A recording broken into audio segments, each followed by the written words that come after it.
panigang na chai thai. So nagpapatubig po. Time check po tayo 11:41 AM. So mag-alas 12 ng tanghali. Katatapos lang pong mag-harvest dito ngayon ng sili.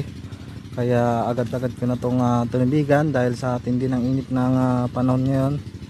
Tindi ng sikat ng araw. Kaya ito, binababad ko sa tubig. So bale ang nauubos pong diesel dito sa area na to, so hanggang doon po yan, umuubos pa ako ng 1.5 litrong crudo.